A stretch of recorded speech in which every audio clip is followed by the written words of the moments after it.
इस वीडियो में हम लोग the Russian economy and society के बारे में पढ़ेंगे। ठीक है।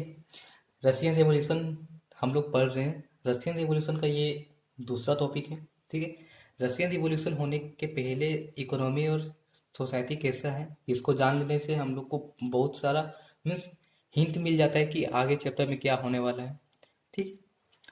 और इसको जानने का एक और बेनिफिट ये है क्या, आपको जब रिवोल्यूशन के बाद जो चेंज होगा उसमें आपको डिफ्रेंसिएशन करने में आपको इजी होगा। क्योंकि आपने पढ़ा है कि रशियन रिवोल्यूशन के पहले सोसाइटी कैसा था और रशियन रिवोल्यूशन के बाद फिर इकोनॉमी और सोसाइटी कैसा हो गया, तो फिर इससे आपको बहुत हेल्प मिलता है अंडरस्टैंड होने के लिए। ठीक है। यहाँ पे हम लोग इकोनॉमी की बात करें, सोसाइटी में बात कर रहे हैं। ठीक है। तो पहले क्या हुआ था देखिए, 20वीं सेंचुरी का जो बिगनिंग में था मीन्स वही ईयर हम लोग देख रहे तो 1901 से लेकर 20,000। ठीक है। ईयर के बीच में जो था, जो बिगनिंग हुआ था उसमें जो है 85% पॉपुलेशन जो था वो डिपेंडेंट था एग्रीकल्चर में। मीन्स इससे आप एक अंदाजा लगा सकते हो कि 85% पॉपुलेशन ऑफ मीन्स जो 85% पॉपुलेशन जो रसिया का था वो एग्रीकल्चर पे डिपेंडेंट था। मीन्स 85% के लोग जितना भी इन देयर लाइवलीहुड करते थे वो सब उन लोग का एग्रीकल्चर से ही करते थे। मीन्स कि अभी हम लोग जान रहे हैं कि रसिया का जो पॉपुलेशन है वो सबसे ज़्यादा है। ठीक है, पूरा वर्ल्ड में। तो फिर सोचिए कि उस समय 85% कितना होता होगा। अब यहाँ पे जो 85% लोग जो एग्रीकल्चर पे डिपेंडेंट था, इसमें से जो था सबके पास नो लैंड नहीं होता था। ठीक है।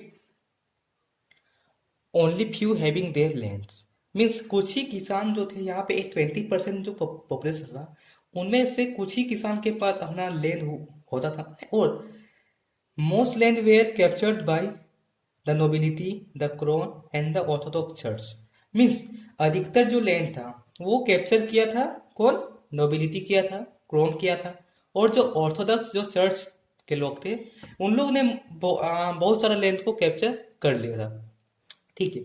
अब किसान का ये डिमांड था कि इसमें से जो भी लैंड है, देखिए यहाँ पे मोस्ट ऑफ द लैंड जो नोबिलिटी के पास है, क्रोन के पास है और ऑर्थोडॉक्स चर्च के पास है, वो सारा जो लैंड है वो किसान को डिस्ट्रीब्यूट किया जा सके। ठीक है। हम लोग इसको भी लिख लेते हैं। जो लैंड है वो जो है land would be redistributed among farmers. Means जितना भी लैंड है उसको रीडिस्ट्रीब्यूट किया जाए किसके साथ, फार्मर के साथ। मीन्स जितना भी लैंड है, नोबिलिटी है, क्रोन है, जो ऑर्थोडॉक्स चर्च है, वो सब लैंड फार्मर्स को दे दिए जाए जो भी उन लोग कैप्चर करके रखे। ठीक है।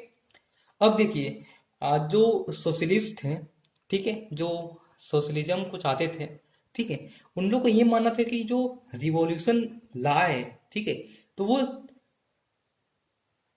वर्कर्स नहीं पीजेंट जल्दी रिवॉल्यूशन ला सकते हैं। वो उनका मानना क्यों था, ये क्यों था, उसके भी पीछे भी एक साइंटिफिक रीजन था कि जो भी फार्मर्स वहां के थे वो अपना लैंड को पूल करते थे। मीन्स यदि एक फार्मर, आप देख लीजिए, ठीक है, ये एक खेत है, आप सपोज देख लीजिए इसका दो पार्ट है। ठीक है, एक खेत का ए है, एक बी। ठीक है। उन लोग का ये उन लोग क्या करते, ठीक है, एक ईयर फर्स्ट ईयर में जो ए पीजेंट है वो कल्टीवेट कर लिए। ठीक है। उसको कल्टीवेट करने के बाद नेक्स्ट ईयर आया तो फिर ये जो ए है ये अपना लैंड इसको दे देगा। ठीक है। मीन्स ए चला जाएगा यहाँ पे, और जो बी जो पीजेंट है वो भी सेम प्रोसेस करेगा, बी भी यहाँ से यहाँ आ जाएगा। ठीक है। तो फिर उन लोग अपना लैंड को पुल करते थे। तो फिर यही कारण जो सोशलिस्ट थे उन लोग का मानना था कि जो पीजेंट थे वो रिवोल्यूशन जल्दी ला सकते हैं एज कम्पेयर टू वर्कर्स। ठीक है। हम लोग यहाँ पे पीजेंट्स के बारे में देख लिए, अब हम लोग वर्कर्स के बारे में देख लेते हैं आखिर वर्कर्स का वहां पे कंडीशन कैसा था। अब हम लोग इंडस्ट्रीज के बारे में जान लेते हैं। ठीक है। वहां पे जो है इंडस्ट्रीज वेर कैपिटलिस्ट। अब इसका मतलब क्या हुआ? कैपिटलिस्ट का मतलब आप लोग इस बुक में बहुत सारा कैपिटलिस्ट आपको देखने को मिला होगा। मीन्स इसका मतलब ये होता है कि इंडस्ट्री के जो ओनर होते हैं, ठीक है, जो मालिक होते हैं, वो एक सिंगल लोग होते हैं या दो या तीन लोग होते हैं, वो लोग ग्रुप में करते हैं, ठीक है। अभी हम लोग ये इंडस्ट्रीज को एक सिंगल ओनर्स के रूप में ही जानते हैं, ठीक। इंडस्ट्रीज जो था वो सिंगल मैन चलाता था। उससे क्या होता था देखिए, जब सिंगल मैन चला रहा है उसको, ठीक है, तो फिर जितना भी प्रॉफिट जो वर्कर्स वहां पे काम कर रहे हैं उसके द्वारा बनाया जाएगा, वो सारा प्रॉफिट जो है वो इंडस्ट्रीज के जो मालिक है उनको, उनका प्रॉफिट होगा, ना कि वर्कर्स का प्रॉफिट होगा, ठीक है। तो फिर जो वर्कर्स का प्रॉफिट के लिए जो इंडस्ट्रीज काम करता है उसको कैपिटलिस्ट नहीं बोला जाता है, ठीक है। तो फिर यहाँ पे जो इंडस्ट्रीज था 20th सेंचुरी के बीच में, वो कैपिटलिस्ट था। और देखिए अब यहाँ पे जो 85% जो पॉपुलेशन जो डिपेंडेंट था एग्रीकल्चर में, इसमें जो था इंडस्ट्री भी पाया जा गया था, ठीक है, ठीक है। अब देखिए जो 20th सेंचुरी का जो बिगनिंग में था, ठीक है, 20th सेंचुरी का बिगनिंग में हम लोग फार्मर्स का प्रोस्पेक्टिव से देख लिए, अब हम लोग इंडस्ट्री का प्रोस्पेक्टिव से देखते हैं कि 20th सेंचुरी के शुरुआत में इंडस्ट्रीज कहाँ कहाँ पे पाया जाता था और किसे था, ठीक है।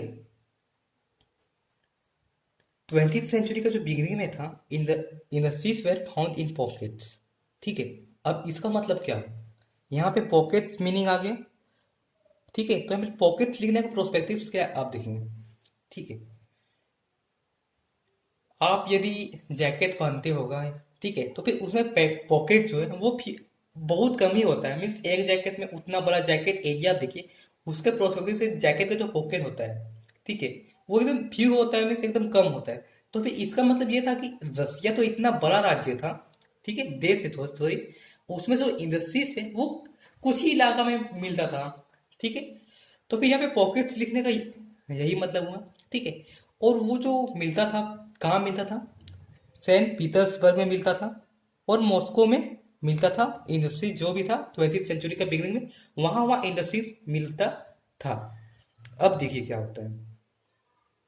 अब हम लोग जो पढ़े कि इंडस्ट्री जो सम पॉकेट्स में मिलाता था, और उसमें पढ़े कि हम लोग पीटर्सबर्ग और मॉस्को में मिलते थे। अब यहाँ पे जितना भी इंडस्ट्री मिलता था, वो सेटअप जो है ना, स्टार्ट हुआ था 1819 के बाद है। मीन्स 1890 जो ईयर है उसके बाद ही जितना भी इंडस्ट्री जो पॉकेट्स में हुआ था, ठीक है, वो सब 1890 के बाद ही सेटअप हुआ था। और सेटअप होने के पीछे रीजन भी था, ठीक है। रशियन रेलवे नेटवर्क एक्सपेंडिंग, ठीक। अब इसका मतलब क्या है?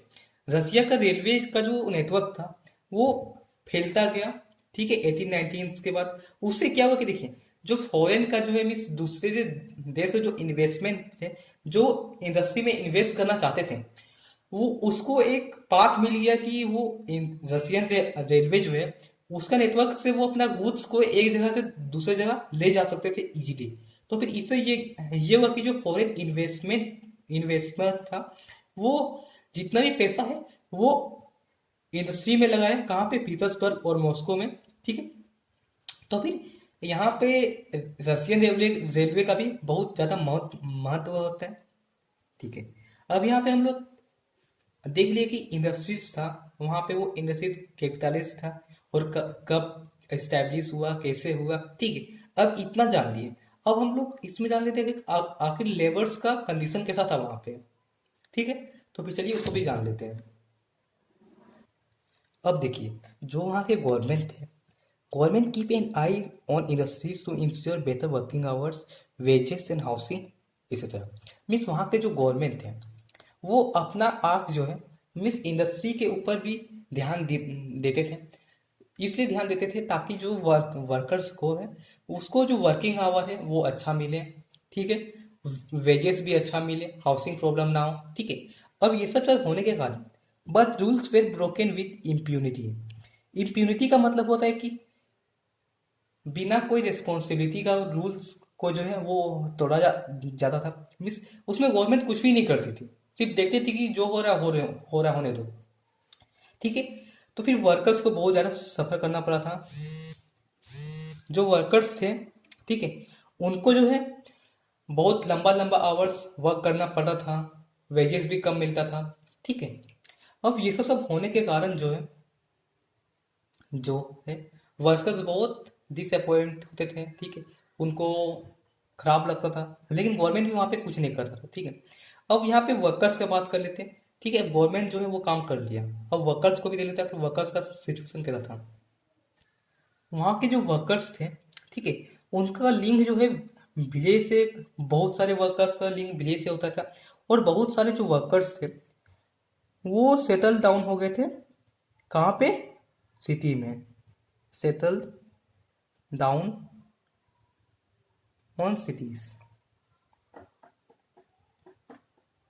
बहुत सारे वर्कर्स जो है वो विलेज से बिलोंग करते थे और उन लोग का लिंक विलेज से बना हुआ था, और बहुत सारे वर्कर्स थे वो सिटीज में सेटल हो गए थे, ठीक है।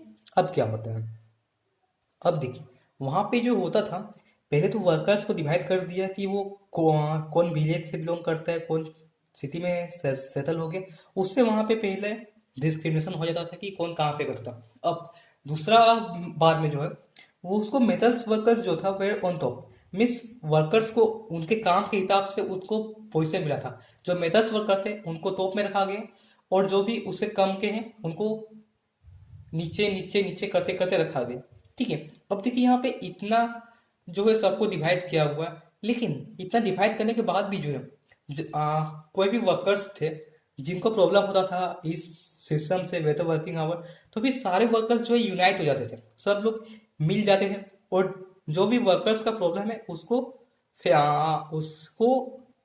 सॉल्व करने के लिए सारा वर्कर्स स्ट्राइक कर सकते हैं। इसी तरह का स्ट्राइक देखा गया था। कब? देखिए जो स्ट्राइक्स हुआ था, पहले तो कॉटन इंडस्ट्री में हुआ था, 2 साल हुआ था, 1896 से 1897 तक। और जो वही स्ट्राइक फिर से हुआ मेटल इंडस्ट्री में, जो 1802 में हुआ था, ठीक है। ये स्ट्राइक्स बहुत इंपॉर्टेंट है, एग्जाम में पूछा जा सकता है, तो फिर इसको आप याद कर सकते हो। आप हमें टेलीग्राम में फॉलो कर सकते हो, वहाँ पे मैं इस वीडियो और जितना भी नोट्स होता है वो सब मैं वहाँ पे दे देता हूँ। आप हमें वहाँ पे फॉलो कर सकते हैं, यूजर नेम होगा डोंट बिकम पेरट, और उसका लिंक आपको डिस्क्रिप्शन में मिल जाएगा। So thanks for watching and stay connected with us.